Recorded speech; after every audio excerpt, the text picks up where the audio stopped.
Good evening and welcome to Hardfire. My name is Mark Axinn. I'm your host for another half-hour segment discussing politics and current events from a libertarian perspective. Tonight, my guest is Janet Hopf. Janet is the chairperson of the Manhattan Libertarian Party, and she has had tremendous experience in various outreach programs, talking at high school in New York, and talking specifically on employment law and its ramifications. Janet, welcome to Hardfire. Thank you. All right, well, it's a pleasure to have you, and let's get right into it.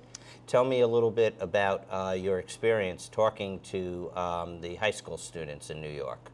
Okay, we were asked to speak to a group of political science students who had just started learning about political processes, who their teacher informed us knew nothing about economics, and so we're starting at a very basic level, and he was just inviting people in from different places on the political spectrum to talk to them about our beliefs, and I went representing the Libertarian Party. And what sort of questions did the students have for you? Well, we had a little advance notice of what they wanted to talk about, and they had three major areas of concern: unemployment, violence in their neighborhoods, and foreign policy. Okay, well, perhaps we can talk about each of them. Okay. We could probably do a show on each one of them, but we'll talk about unemployment and see how far that gets us. These are kids. How old were these kids? They were 17, 18. They go to a school called City as High School, an alternative high school in Greenwich Village. And of course, they're all thinking about employment because they're worried about what they're going to do when they get out. But fortunately, the world is full of opportunities, and the government doesn't regulate anybody, so there's lots and lots of opportunities for these kids, right? Well, that was when we opened the room up to questions. The first question was, what would the Libertarian Party do to help unemployment? And I said, first thing I would do is repeal all employment laws. Well, if you repeal the laws, I mean, there's no protection for the employees. That would be terrible. We can't do that, can we? Every person's best protection in the job market is skills and a work ethic. There is no protection other than those. And the illusion of a protection of a law ruins the market for labor, not just the individual's prospects.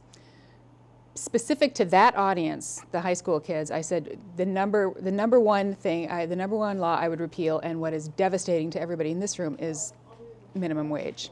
Okay, well, minimum wage certainly is a problem. Explain to me why minimum wage, first of all, why it denies opportunities for potential employees, and secondly, also tell me who has an interest in minimum wage and maintaining minimum wage laws. Okay, well, sometimes minimum wage law doesn't really have much of an effect on anything. There's always a natural supply and demand for labor, as there is a supply and demand for every single other thing that people trade. So if the natural wage for entry-level work, which is who gets minimum wage, it's mostly people under 25, mostly people who do not have a high school diploma. It's about 2.2% of the working population. It's the starting out level. So, like every other commodity, there's a point at which that wage would naturally settle. You probably wouldn't work for 2 cents an hour, even if you didn't have any other source of income. So, for example, when I lived in Washington, D.C., entry-level fast food service, which is a big hunk of minimum wage earners, is food service. Entry-level, McDonald's had to pay $9 to get qualified people to do it. So minimum wage for that was meaningless. There weren't enough poor people to work for minimum wage. So it's meaningless. Even if the government sets the standard at $7.50, unless they pay $9, because there's limited right, there's no way, and as with all employment laws, they all work against the employer. There's no law that compels someone to accept work at $7.25 just because it's offered. They are all anti-employer. Now the natural wage could be exactly the minimum wage. Second scenario, where the minimum wage does nothing except provide jobs for the people that enforce it.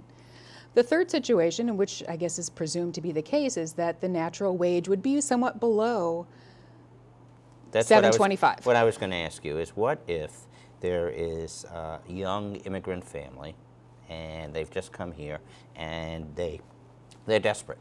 They need money. They need work. And he'll, sweep the floors for $5 an hour.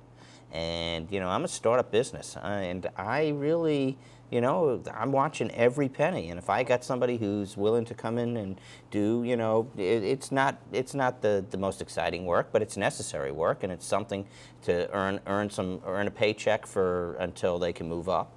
If I've got people who want to work for $5 an hour, why can't I employ them? They want to work, and I want to employ them.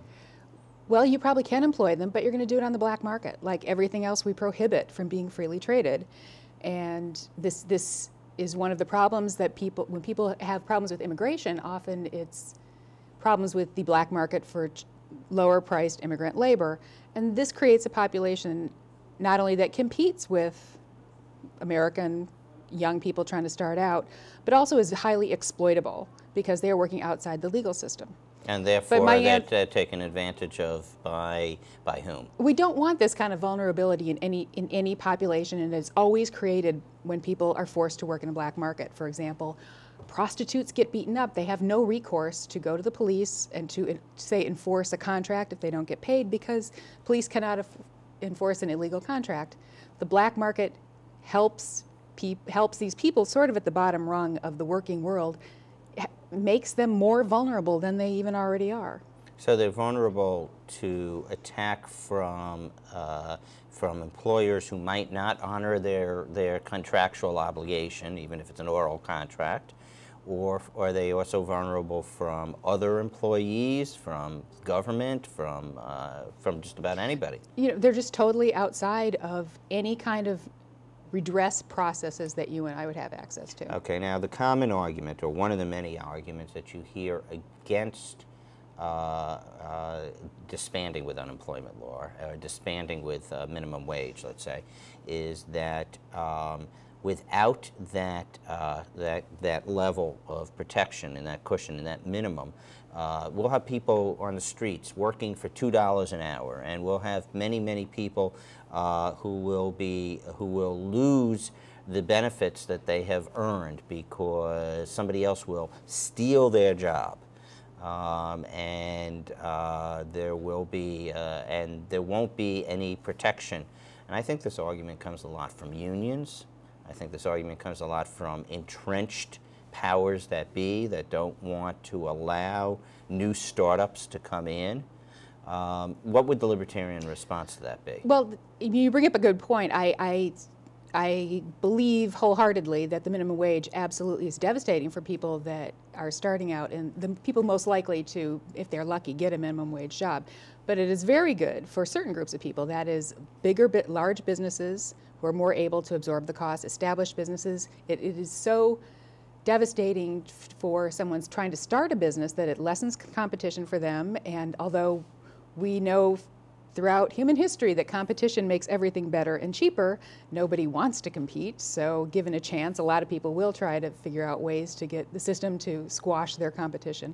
Nobody wants to compete. That's actually very true. I mean, you hear of these big companies that are in, supposedly part of the capitalist system where they are part, where competition is supposed to make a better mousetrap and everything else, but they actually want the government to help them in their monopolies and to keep out some, upstart who's going to, chew away at their little piece of the pie. And that is sort of the genesis of employment laws, too. The major federal legislation, the Fair Labor Standards Act, was passed in 1938 during the Depression when, in a way, seemingly to us, it's a little bit comical that at a time when unemployment was 19%, you would pass sweeping legislation to make it much more expensive to hire an employee, much more to discourage employment. But at the time, what they thought was that there was this limited amount of employment, and while they couldn't forbid a person from working more than 40 hours, for example, this is also where we get overtime laws,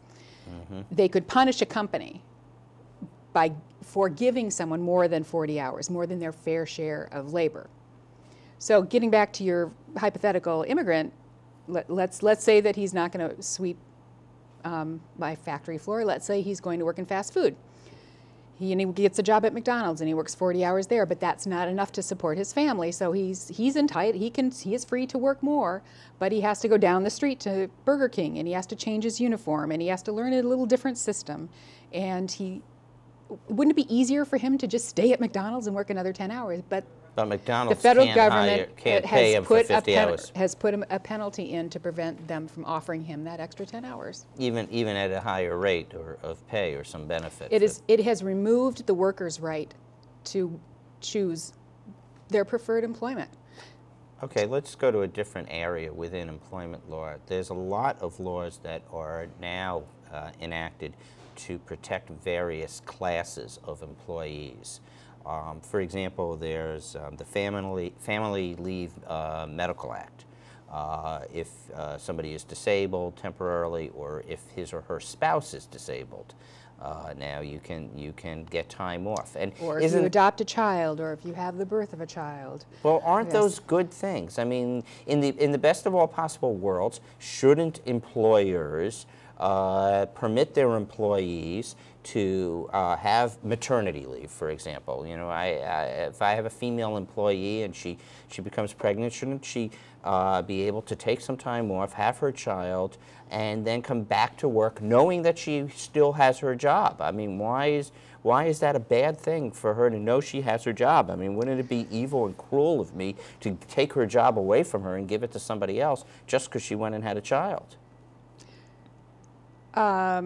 You know, from her perspective, probably yes. But let's talk about the person that would have gotten her job. Mm-hmm. You're making the decision, knowing nothing. The government knows nothing about the situation, making the decision to favor this woman who, by virtue just of needing the leave, is given this right. She has a right to take leave. Family Medical Leave Act is very expensive for medium-sized and small companies to administer, to enact this right that cost Congress nothing to pass. Mm-hmm. The optimal situation for all workers is to have very easy entry and exit from the workforce, so that if you left the workforce for a year to have a baby, there would be lots of options for you to go back in. This is the opposite of moving in that direction. This makes entering and leaving the workforce harder, and it's sort of, I mean, it by imposes erecting barriers every time there's right. some new This rule job that has comes to out. stay frozen for the person that's on Family Medical Leave Act. The company can't really invest in employing a new person. That people now can go and have several temporary assignments filling in for these people without getting a permanent What about employment. the customers who would be dependent on that person's service that she's not able to render because she's off on maternity leave, which in of itself is not a bad thing. I'm not arguing, because, you know, I have had employees who we've given leave to, but we've done it willingly and we've chosen to do it, and then, you know, sometimes they've chosen to come back and sometimes they've chosen not to come back. But that's a decision that we've made as an employer, and an employee can make a decision one way or the other as well. Yeah, well, that's another very good point. Another objection I have to these kind of manufactured rights is that they force all employers to do what good employers would want to do for their best employees. So it reduces the difference between, it reduces your ability to be a great employer relative to other people. It reduces your ability to compete on that basis with other employers. And maybe you're a small company and you can't compete, maybe on money. This is a way, you know, another factor that people consider when they decide on employment. So it forces all employers to treat all employees the way, likewise, it reduces the incentive to be a good employee. Mm-hmm. Okay, so back to the high school presentation. Clearly the students were interested in employment law because they're interested in what the real world will have out for them when they're looking for jobs. What other areas were they interested in? Their second most biggest concern of their living situations are their neighborhoods are very violent. And they asked how the libertarian would address violence in neighborhoods. Well, I presume that the violence is perhaps concomitant to prohibition laws. Well, that was the only way I could think to answer the question, really. I said, I assume that violence in your neighborhood has to do with the drug war and prohibition against drugs. And one of the great pleasures of talking to these kids was when I said, we have tried everything for 100 years, every way we know how. The best minds everywhere have tried everything they can think of to get people to stop wanting to get high, and they can't do it. Mm-hmm. And the kids laughed, like, That matches their common sense and their experience. And yes, they attribute the violence in the neighborhoods to the drug war. And they were surprisingly in favor of gun rights, I have to say. I was very surprised about that. They haven't gotten this idea that... Well, then a good way to sell libertarianism is common sense. You know, how do you want to take care of yourself? How do you want to protect your family? I think a more sensible law than gun prohibition for dangerous neighborhoods is anyone who's disabled, anyone who's in a wheelchair, anyone who is old ought to be issued a firearm. They are vulnerable and they are in genuine jeopardy. And another one of the and they're preyed upon the most because they're easy pickings for the criminals. And of course, there's an old saying in libertarian circles that when you make something criminal, then only the criminals will have it. Several of the issues that the high school students were interested in related to one of the core concepts of libertarianism, self-ownership. The idea that these kids were not, I said, you are not a slave. If you want to make a bad decision regarding you and your own body, who am I to tell you you can't do it? Who am I to tell you you can't smoke a joint? And what is the dangerous consequence of my trying to tell you that? Who am I to tell you you can't work for $5 an hour if you want? That if you own yourself and you're not a slave, then you have the right to work for $5 an hour. And we allow people to volunteer their time for nothing. Why is there this gap between 0 and $7.25? You have the right to accept any kind of work arrangement that's offered to you. You have the right to defend that self that you alone own. And this just was made perfect common sense to these kids. Well, that's very good. So libertarianism seems to have appealed to them almost basically on a practical basis, on a common sense basis. We have a constant supply of teenagers. They're starting out at the bottom. We have a constant supply of poor people or people just starting out in their working life. There's a constant supply of those. As opposed to the government keeping people down or keeping people in their place because of some policy. Or not having the choice to work, as I said before, to work for anyone that will have you at whatever wage you agree on. So did you enjoy doing this outreach? It sounds like it was a lot of fun. I did. Yes. I did. We need more opportunities, more high schools and more students to talk to. And if our viewers are interested in the Libertarian Party, then there are a number of different ways to get involved, and I'm going to give a couple of different websites. Janet and I are both officers in the Manhattan Libertarian Party, which is the largest chapter in New York State. And the website for the Manhattan Libertarian Party is www.manhattanlp.org. And we are currently located in beautiful Park Slope, so I should definitely mention the Brooklyn Libertarian Party as well, which is a chapter here in Brooklyn, www.brooklynlp.org. And if you're elsewhere in New York State, we have 10 chapters throughout the state. And the state website for the New York Libertarian Party is www.ny.lp.org, which is the New York State Libertarian Party. And on each of them you can find links to this fine television show, to our blog Surf City, and to a number of other good libertarian organizations. All right, Janet, we have a couple of minutes left. The unemployment problem. Is there a way to solve it? Is there a way to resolve it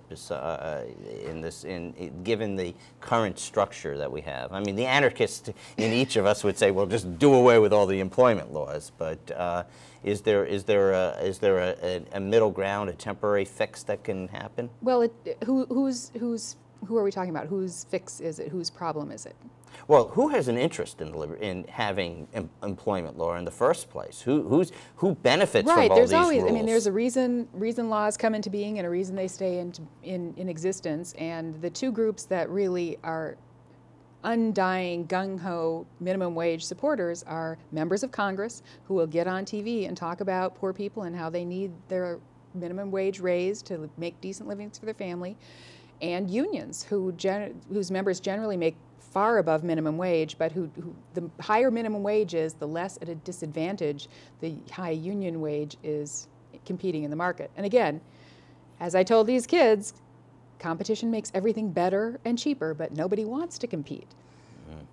Well, I appreciate that very much, and I appreciate your efforts. It sounds like it was really terrific work that you did. that the more that we can get out the message of freedom and benefits to not just our young people, the students, but to everybody, people watching this TV show, etc. It's truly a benefit. The problem is that the entrenched powers are so heavily in place that the likelihood that there will be a change with anything short of, complete overhaul in Congress, which is well, a lot of people make their living now by perpetuating programs that are supposedly helping the poor, and those people are also a constituency. It's always easier to vote away somebody else's money. Is that the saying? Yes, A and D get together and decide what B should be doing for C. Yeah, that is often the problem. Let me think where else we're going. Okay, so we talked about, so there was the prohibition issue, there was the employment issue. Well, one thing that comes up a lot when you talk about employment law is disadvantaged groups. For example, in the early 90s, it was people with disabilities. In 1992, this is such a good example of the devastation of these laws, was the Americans with Disabilities Act. Very well-intentioned legislation designed to help people with generally physical or sensory impairment in the workplace, and just made it required accommodation, required people to build ramps and so forth, and then made it illegal to discriminate based on a disability or perceived disability. So that covers everybody. And then what's the unintended consequence of that law? Well, we have, because the law came online, in a very short amount of time, and we have very good data for the immediate 5 years following the law, it was devastating for the employment of people with disabilities. Raising the cost of doing something will make it happen less. Just like in the 30s, when they raised the cost of employment to try to address unemployment, raising the cost of hiring people with disabilities made it so much riskier for people to hire disabled workers that and the easiest place to discriminate is at the point of hire. Right, of course. So you can't get rid of them once they're there for a long time. The trend that had been in place, there's a saying that a politician is someone that sees a parade, gets in front of it, and calls himself a leader. The trend that was in place of increasing employment for people with disabilities came to an abrupt halt.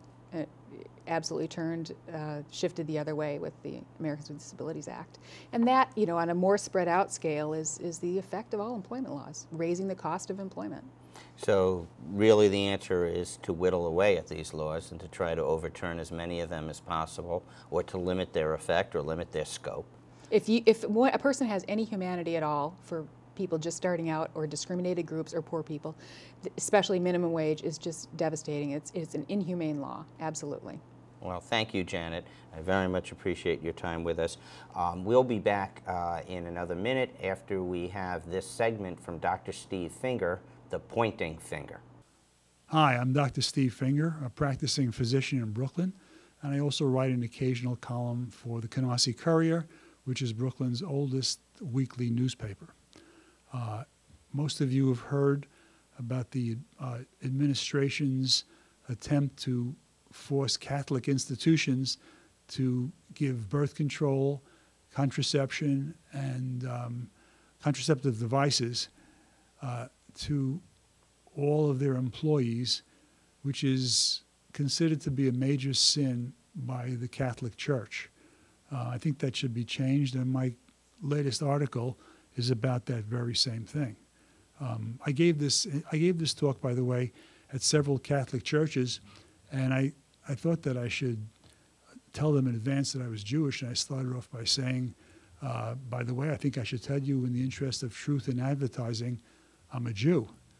And I heard a voice coming from behind and a little higher up said, so am I. So I guess we're all one after all. Anyway, the title of this article is We're All Catholics Now, or Maybe We Should Be. Last week, the Obama administration announced its final rule on birth control under the Patient Protection and Affordable Care Act, also known as Obamacare. Henceforth, Catholic institutions, including charities, schools, and hospitals, will be required to provide and pay for contraception, sterilization, and abortion-producing drugs for all employees in their health plans, or follow the teachings of the church and of their consciences and pay huge multi-million-dollar fines. The justification, of course, is to protect women's health, or is that women's vote? It looks like Nancy Pelosi was righter than any of us thought when she said to vote for Obamacare so we could find out what's in it. If only we had known. And it doesn't matter. It's not an excuse that most women, Catholic or otherwise, accept these practices. Will we next accept that yeshivas be forced to offer free milk at every meal, even when they're serving meat, in order to protect children's health and, of course, to fight the obesity epidemic? Would it be okay because most Jews don't keep kosher anyway? I wonder what's in store for the Protestants and the Muslims and the Buddhists and the Sikhs and everyone else. First they came for the Catholics, and I didn't speak out because I wasn't a Catholic. Then they came for me, and there was no one left to speak out for me. There are some people who found these last few words to be somewhat objectionable because they feel that it was referring only to the Nazi Holocaust, but I don't believe that that's the case. I think it was a warning against political apathy. If it could happen to the Catholics, it could happen to everyone, and we don't really know where it ends. And the ironic thing about this whole discussion is that we're not talking about women's health. We're talking about contraception, birth control. Almost all of the birth control is used for contraception to prevent pregnancy. Almost none of it is for women's health. But somehow under the rubric of women's health, we can give anything away and demand anything because it's politically correct. If somebody says that a peanut butter sandwich is women's health, then peanut butter sandwiches will have to be given away at work. I think that's a mistake, and this is just another thing, another of the things we have to look forward to with an all-encompassing government. All right, we've been speaking tonight with Janet Hopf of the Manhattan Libertarian Party. Janet, thank you so much for this enlightening discussion on employment law and the way that it is affecting particularly young people entering the marketplace. It's really been a pleasure. Thank you, Mark. Thank you, Janet. And viewers, please come back next week for another exciting episode of Hardfire.